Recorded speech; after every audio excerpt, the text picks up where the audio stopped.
ব্যাংকের ক্যাশিয়ারের কাছে টাকা জমা রাখছেন, দেখবেন ব্যাংকও নাই, ওই মাল সহ উদাও।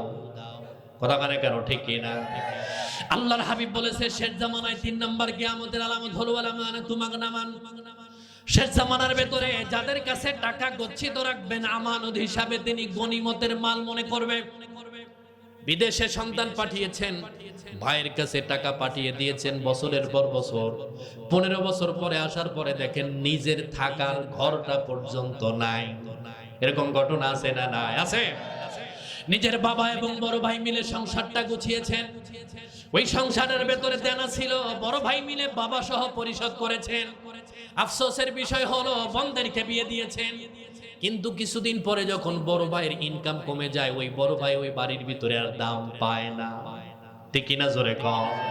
বাবা শুধুমাত্র ছোটদেরকেই নিয়ে থাকে, বড়র কোনো মূল্যায়ন আর করে না। এবার একটা সত্য কথা বলেন, বাবা মরে যাওয়ার পরে বাবার সম্পত্তির ভিতরে বোনদের হক আছে না নাই? আছে। আপনাদের কি মহিলারা বাড়ি থেকে শুনছে না কোনো প্যান্ডেল আছে? বাড়ি থেকে শুনছে। আমাদের এলাকাতে মহিলাদের আলাদা প্যান্ডেল থাকে, এই কথাটা তাদের আমাদের সকলের শোনা দরকার। কিন্তু আফসোস হলো বাবা মারা গেছে 30 বছর হলো, আজও পর্যন্ত বোনের সম্পত্তি আমি ভাই বন্টন করে দেই নাই।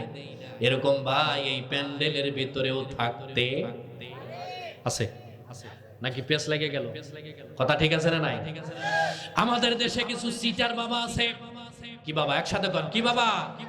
আরো জোরে, কি বাবা? শুধুমাত্র ছেলেদের নামে জমি লিখে দিয়ে যায়, মেয়ের নামে কিচ্ছু দেয় না। এরকম আব্বা আছে না না? বাবার চিন্তা ভাবনা হলো ছেলে কক্সেস বাজারের মাল আর মেয়েরা হলো রোহিঙ্গা। ঠিক না? আল্লাহ রাব্বুল আলামিনের হাবিব বলে, শোনো, শেষ জামানায় বাবার সম্পত্তির ভিতরে মেয়ের হক আছে, ভাই সেটা বুঝায় দেয় না, এটা আমানত। যেই বাবা পৃথিবীর ভিতরে এমন কিছু বাবা আছে দেখবেন ছেলের নামে জমি তোমার সম্পত্তি যা আছে, কক্সেস বাজারে ফ্ল্যাট আছে, দোকানপাট আছে, এইগুলি ছেলের নামে লিখে দিয়ে যায়। মেয়েদের নামে এমন জমি লিখে দিছে 100 বছর পরেও তার দাম হবে 50,000 টাকা শতক। তাই না? 10 বিঘা জমির মালিক বাবা, 9 বিঘা 2 ছেলের নামে লিখে দিয়ে গেছে। আর কয় বিঘা থাকে? 1 বিঘা সমান কয় শতক আপনাদের এলাকায়? আমাদের এলাকায় 33 শতক। আপনাদের? হ্যাঁ, 20 শতকে 1 বিঘা। যাই হোক, এমন কিছু বাবা আছে দেখবেন 9 বিঘা দিয়েছেন 2 ছেলের নামে, আর 33 শতক দিয়েছেন 7 মেয়ের নামে। আছে না নাই? ওই বাবা আবার মেয়ের কাছে কান্দে আর চোখের পানি ফেলে দিয়ে ডাক দিয়ে বলে, মা রে, তোরা 7 বোন 33 শতক আমি তোদেরকে দিয়ে দিয়েছি। মূর্খ বোন মনে করেছে 9 বিঘার চাইতে 33-এর সংখ্যা অনেক বেশি। বাবা খুব ভালো কাজ করছো। কি বলতে চাও বলো? বলে, বাবা আমি একটু পশ্চিম দিকে যেতে চাই, তার মানে হজ করতে যাবে, তাই না? এরকম আছে না? বলে, আমি সব মিটায় দিয়েছি। এবার আমি আপনাদের কাছে বলি, ওই হাজী সাহেব যখন বাইতুল্লাহ তওয়াফ করার পরে যখন জামরাতে যাবে পাথর নিক্ষেপ করার জন্য, শয়তানকে যখন পাথর নিক্ষেপ করার জন্য বাংলাদেশের ওই হাজী, যেই হাজী মেয়েদেরকে ঠকাইয়া হজে চলে গেছে, ওই শয়তানের যদি জবান খোলা থাকতো, ওই শয়তান মুখ ফুটে হাজী সাহেবরে বলতো, হাজী তুই তো আমার চাইতে বড় শয়তান। ঠিক না? এরকম সিটিং বাবা আছে না নাই? পৃথিবীর কোন বাবা যদি সন্তান মায় বাপ ছেলেদেরকে ঠকাইয়া শুধু মেয়ের নামে জমি দেয়, মেয়েদেরকে ঠকাইয়া যদি ছেলেদের নামে জমি দিয়ে যায়, আল্লাহর নবী বলেছেন ওই বাবার 4টা বিপদ হবে। নাম্বার 1, ছেলে মেয়েরা বাবাকে সম্মান দিবে না। 2 নাম্বার, বাবার রিজিকে ঘাটতি দেখা দিবে। 3 নাম্বার, আল্লাহ বাবার জওয়ানি শক্তি নষ্ট করে দিবে। 4 নাম্বার, আল্লাহর নবী ডাক দিয়ে কয় ওই বাবা মরে যাওয়ার সময় বেঈমান হয়ে মারা যাবে, ঈমান নিয়ে মরার কোনো সম্ভাবনা নাই। যদিও তিনি 100 বার হজ করে 50টা মসজিদ নির্মাণ করে মারা যায়, আল্লাহর নবী বলে ওই বাবা মরে যাওয়ার সময় ঈমান নিয়ে মরার সম্ভাবনা নাই। এই জন্য এখন পর্যন্ত বাবা যারা জীবিত আছেন মেয়ের কাছ থেকে মাপ নেন। নামাজ পড়ে নাই, আল্লাহ মাফ করে দিতে পারে। হজ ফরজ হয়েছে, করেন নাই, আমার আল্লাহ মাফ করতে পারে। কিন্তু মেয়ের হক মেরে দিয়ে আপনি মরে গেছেন, আমার আল্লাহ কয় মেয়েরা যদি মাফ না করে আমিও মাফ করতে পারি না। আল্লাহ আব্বাকে ওসিয়ত করে, ইউসিকুমুল্লাহু ফি আওলাদিকুম লিযাকারি মিথলু হাযযিল উনসায়াই। আল্লাহ রাব্বুল আলামিন আব্বাকে ডাক দিয়ে বলে, বাবা শোনো, তোমার সন্তানদের ব্যাপারে আমি কি বলি। ইউসিকুমুল্লাহ, আল্লাহ তাআলা ওসিয়ত করে, ফি আওলাদিকুম, তোমার সন্তানদের ব্যাপারে। লিযযাকারি মিসলু হাযযিল উনসায়াইন, এক ছেলে সমান দুই মেয়ে। কথা বোঝেন নাই? এক ছেলে যদি 1 বিঘা পায়, 2 মেয়ে পাবে 1 বিঘা। কিন্তু আপনি এমন ঠকাইছেন, মেয়ে ভিক্ষা করে খায়, ছেলেরা কোটিপতি। এরকম সম্পর্ক আমাদের দেশে আছে না নাই?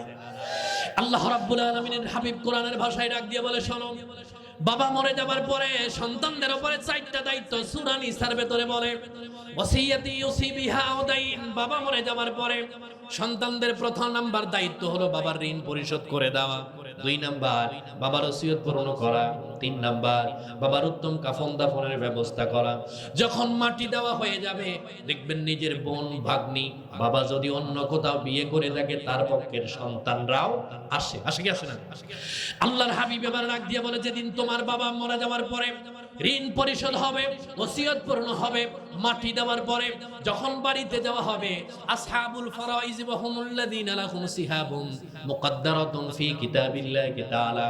ও যুবক ভাইরা, তুমি শুনে নাও, ওই দিন কোরআন সুন্নাহ ভিত্তিক তুমি তোমার বোনদের ভিতরে সম্পত্তি বন্টন করে দাও। কবে? যেদিন মরে গেছে ওই দিন, না 30 বছর পরে? আসতে কয়টা কবে? ওই দিন আপনি না পারলেন। বাংলাদেশে যেহেতু শরিয়া আইন নাই, ওমান, বাহরাইন, সৌদি আরব, কাতার, মিশর, এগুলিতে আব্বা যেদিন মারা যায় ওই দিন তার সম্পত্তি সন্তানদের ভিতরে বন্টন করা হয়। আমাদের পরিবার থেকে যত মারামারি, ঝগড়া, ফাসাদ যা আছে, সব বাবার সম্পত্তি ঠিক মতো বন্টন না হওয়া, ঠিক কিনা? জোরে বলেন।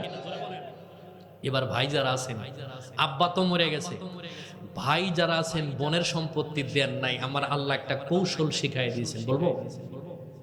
হ্যাঁ, কৌশল তো বলেন, অসুবিধা নাই। যত বোনদের ঠকান যায় নাকি?